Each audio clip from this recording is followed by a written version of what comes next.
कव्वाली का नाम लेते ही एक आवाज खुद ब खुद ही याद आ जाती है।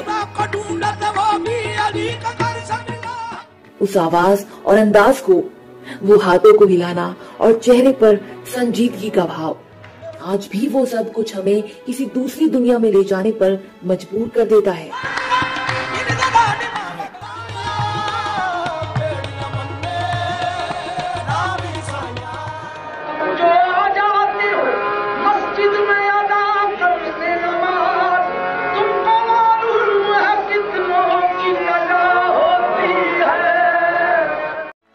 आखिर यही तो जादू है नुसरत साहब की उस रोमानियत भरी और रूह को सुकून देने वाली दिलकश आवाज का।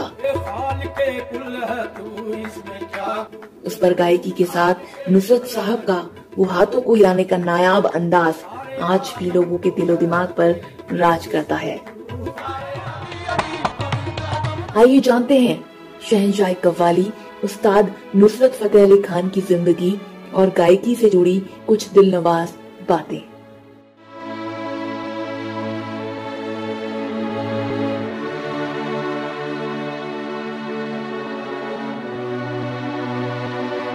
भारत और पाकिस्तान के बीच पनपने वाले रिश्तों की तल्खी से पूरी दुनिया वाकिफ है,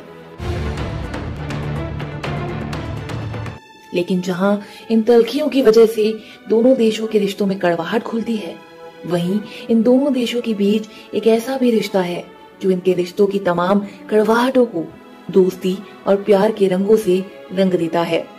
और जब ये रिश्ता कायम होता है तो वहां पर ना किसी धर्म की कोई अहमियत होती है और ना ही कोई सरहद उसे रोक पाने का मादा रखती है। ये रिश्ता है संगीत का और उसमें छिपी रूमानियत का, जो हमेशा से ही तमाम सरहदों को तोड़ दोनों देशों के बीच बनता रहा है। इसी की बदौलत दोनों देशों के रिश्तों की तल्खी को दोस्ती, इंसानियत और शांति का पैगाम दिया जाता रहा है।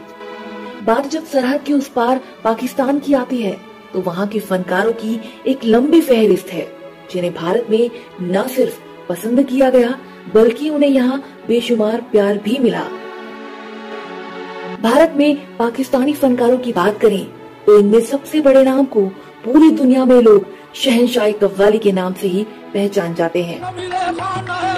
कव्वाली का नाम लेते ही एक आवाज खुद ब खुद ही याद आ जाती है।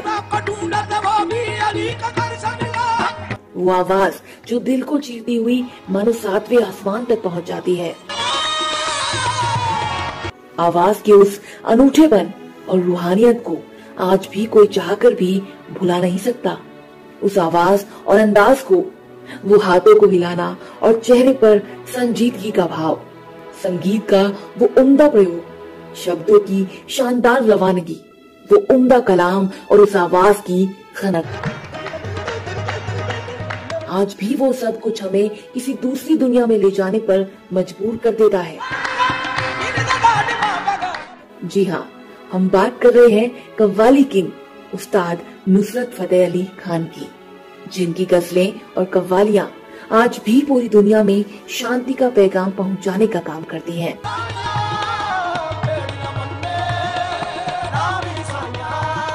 आज भी उनकी आवाज कानों में पड़ती है तो बहुत से लोग मंत्रमुग्ध होकर उनकी गायकी में खो जाते हैं। आइए जानते हैं शहंशाह कव्वाली उस्ताद नुसरत फतेह अली खान की जिंदगी और गायकी से जुड़ी कुछ दिलनवाज बातें।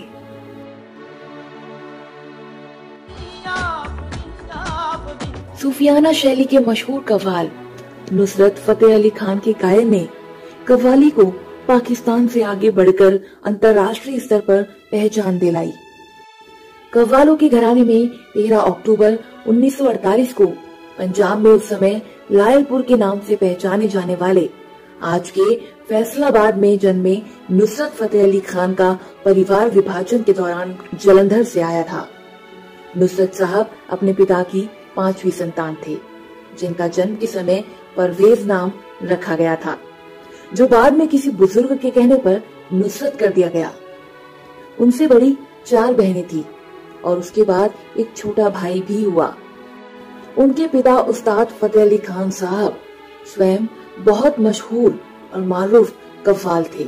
जिन्होंने अपने बेटे को इस क्षेत्र में आने से रोकने और पिछले 600 सालों से चली आ रही खानदान की कव्वाल परंपरा को तोड़ने की खूब कोशिशें की। इसका कारण उस समय पाकिस्तान में संगीत को कोई खास सम्मान नहीं दिया जाना था और ना ही इसके उन्हें अधिक पैसे मिलते थे। इसके साथ ही उनका सोचना था कि कव्वाली गाने के लिए इधर उधर बहुत जाना पड़ता है और भारी शरीर होने के कारण नुसरत जा नहीं पाएंगे। इसीलिए फतेह अली खान चाहते थे कि उनका बेटा डॉक्टर बने। तभी से वह अपने बेटे की पढ़ाई पर काफी जोर देते थे, लेकिन खुदा को कुछ और ही मंजूर था, जिसे देखते हुए ऐसा लगता है जैसे खुदा ने इस खानदान को उनके 600 सालों की मेहरबानियों का सिला दिया हो। आखिरकार फतेह अली खान साहब को यह मानना ही पड़ा कि नुसरत की आवाज उस परवरदिगार का ही दिया हुआ तोहफा है और फिर वो नुसरत को कभी रोक ना पाए, जिसके चलते आज इतिहास हमारे सामने है।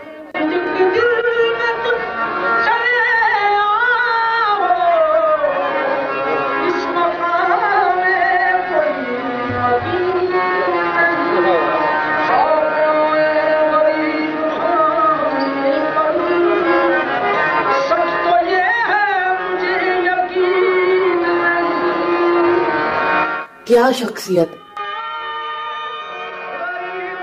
आवाज में क्या रवानगी।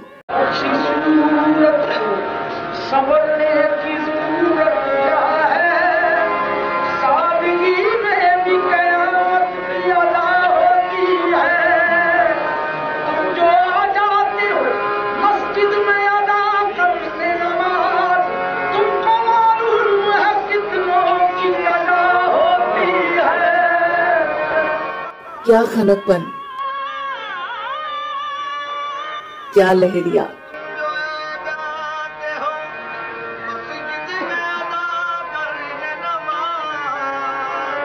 गायकी का क्या सुरूर और क्या अंदाज, मानो खुद खुदा ही जमीन पर उतर आया हो।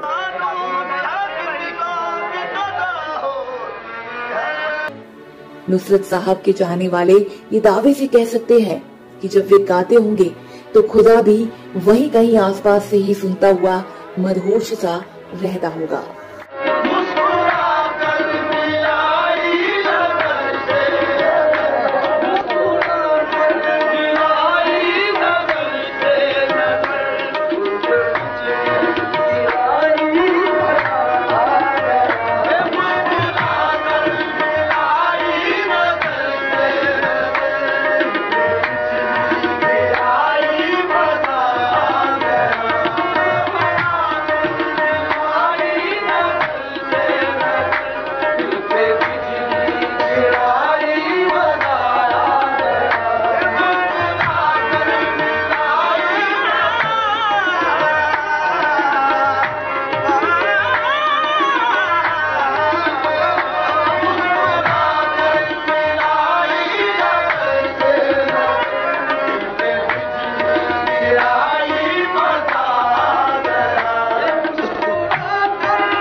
उनकी आवाज उनका अंदाज, उनका वो हाथों को हिलाना, चेहरे पर संगीत का उम्दा प्रयोग,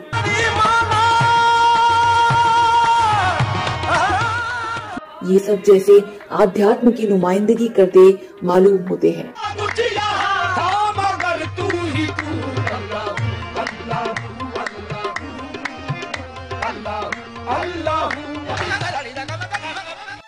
हालांकि दुनिया ने उन्हें देर से पहचाना, पर जब पहचाना तो दुनिया भर में उनके दीवानों की कमी भी नहीं रही। 1993 में शिकागो के विंटर फेस्टिवल की वो शाम आज भी उनके चाहने वालों को याद है, जहां उन्होंने पहली बार रॉक कॉन्सर्ट के बीच अपनी कव्वाली का जो रंग जमाया, लोग झूम उठे, नाच उठे। महज 20 मिनट की उस प्रस्तुति का जादू ताउम्र के लिए अमेरिका में छा गया और वहीं उन्होंने पीटर ग्रेबियर के साथ उनकी फिल्म्स को अपनी आवाज दी।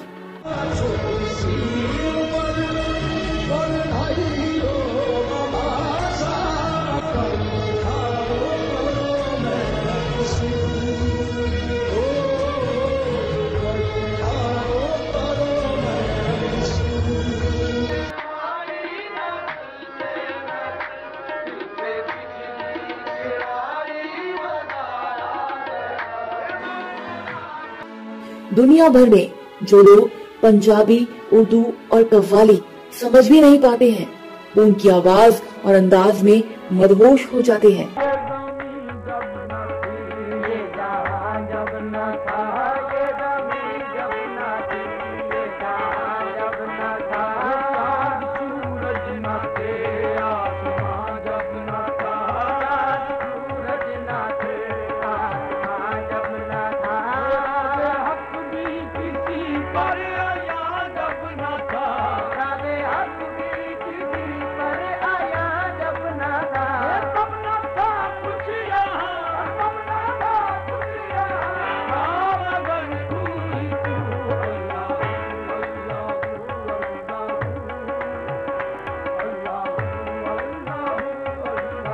नुसरत ने संगीत की सभी शैलियों को आजमाते हुए भी कव्वाली की असल जान सूफियाना अंदाज को नहीं छोड़ा और न ही कभी खुद से कोई छेड़छाड़।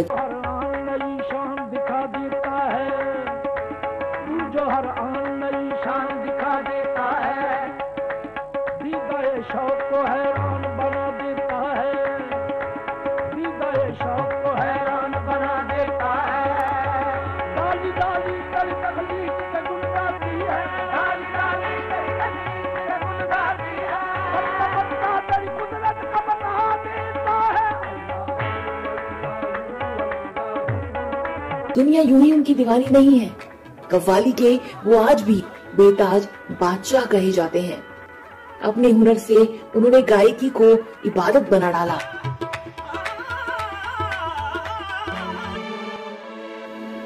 जब वो लंबी तान लेकर गाते थे तो उस वक्त मानो दुनिया ठहर जाती थी।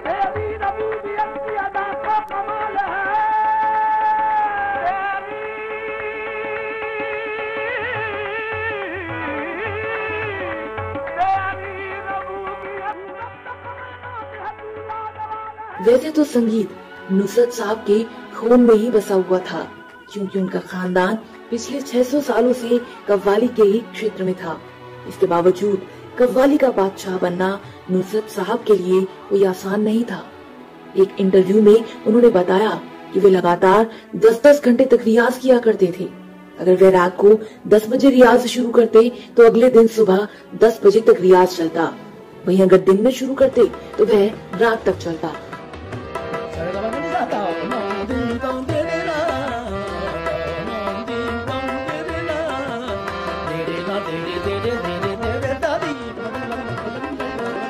अपनी इसी मेहनत के कारण नुसरत साहब न केवल कव्वाली में किंगॉन्ग्स बने, बल्कि उन्हें 2 ग्रैमी अवार्ड के लिए भी नॉमिनेट किया गया। इसके साथ ही उन्हें यूनेस्को म्यूजिक अवार्ड, पाकिस्तान का प्रेसिडेंट अवार्ड भी मिल चुका है।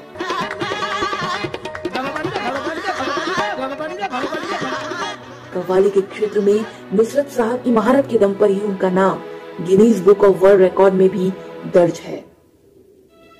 दुनिया के किसी भी हिस्से में होने वाला उनका कार्यक्रम शुरू होने के साथ ही हल्के संगीत के साथ माहौल बनता था, फिर एक आवाज गूंजती और शेर पढ़े जाते।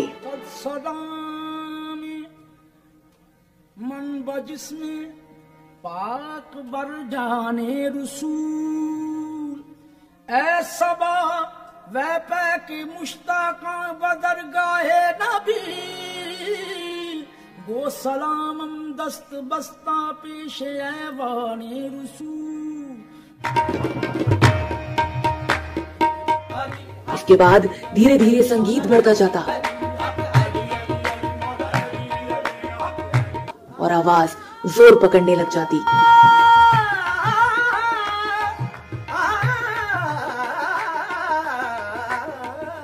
जो आसमान तक पहुंचती थी। लोग झूमने लगते थे और कुछ ही पलों में उस आवाज के सम्मोहन में पूरा माहौल नुसरत में हो जाता था। ये नुसरत साहब के संगीत की ही ताकत थी। 1975 में अमीर खुसरो की पुण्यतिथि पर Pakistan national council for the art की ओर से आयोजित कार्यक्रम में जब उन्होंने मैं तो पिया से नैना मिलाई रे गाया, तो ये समारोह नुसरत साहब के आने और छा जाने का प्रतीक बन गया। खुसरो बाजी प्रेम की जो खेलूं पी के संग जीत गई तो पिया मोरे हारी पी के संग मैं तो पिया से मैं तो पिया से मैं तो पिया से